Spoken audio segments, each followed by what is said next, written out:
ನಮಸ್ಕಾರ ರೀ. Day 4 of 100K followers challenge ಇದೆ. ಮಳೆ ಐತಿ ಅಂತ ಹೆದರ್ಕೊಂಡು ಕುಂತ್ರ ಕೆಲಸ ಆಕ್ಕವೇನ್ರಿ? ಧೈರ್ಯ ಮಾಡಿ ಗಾಡಿ ಹೊರಗೆ ತಗೊಂಡು ಹುಬ್ಳಿಗೆ ಹೊಂಟಿವಿ. ಹಾಡು ಗೀಡ ಹಾಡ್ಕೊಂಡು ನಾವು ಮಸ್ತ್ ಹೊಂಟಿದ್ವಿ.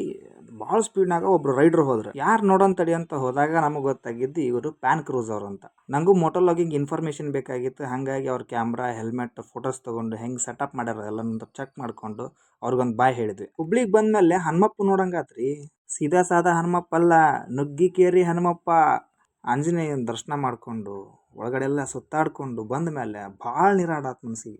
ದೇವ್ರ ದರ್ಶನ ಆದಮೇಲೆ ಒಂದು ವರ್ಷ ಜೊತೆಗಿದ್ದ ದೋಸ್ತರು ಮತ್ತು ಅಮ್ಮನ ಭೇಟಿ ಆಗಂಗಾತು. ಹಾಗಾಗಿ ಅಮ್ಮನ್ನ, ದೋಸ್ತರನ್ನ ಮತ್ತು ತಮ್ಮನ್ನ ಭೇಟಿಯಾಗಿ ನಾನು ಒಂದು ವರ್ಷ ಧಾರವಾಡದೊಳಗೆ ಕಳೆದ ದಿನಗಳನ್ನೆಲ್ಲ ನೆನಪು ಮಾಡಿಕೊಂಡು ಟೋಲ್ ನಾಕಾದಿಂದ ಸರಸ್ವತ್ಪುರ, ರಜತಗಿರಿ ಎಲ್ಲರನ್ನೂ ಭೇಟಿಯಾಗಿ ಎಲ್ಲರನ್ನೂ ಮಾತಾಡಿಸಿ ಏನೇನು ಬದಲಾವಣೆಗಳಾಗ್ಯಾವು ಅಂತ ಎಲ್ಲನೂ ತಿಳ್ಕೊಂಡ ಮೇಲೆ ಭಾಳ ಸಮಾಧಾನ ಆತ್ರಿ. ಧಾರವಾಡ ಬರೀ ಅದೊಂದು ಊರಲ್ಲ, ಸಾಧನೆ ಮಾಡಬೇಕು ಅನ್ಕೊಳ್ಳೋರಿಗೆ ಅದೊಂದು ಸ್ವರ್ಗ ಇದ್ದಂಗೆ. ಬೇಗ ಫಾಲೋ ಮಾಡ್ರಿ. 100K ಫಾಲೋವರ್ ಚಾಲೆಂಜ್ನ ಕಂಪ್ಲೀಟ್ ಮಾಡ್ರಿ. Thank you.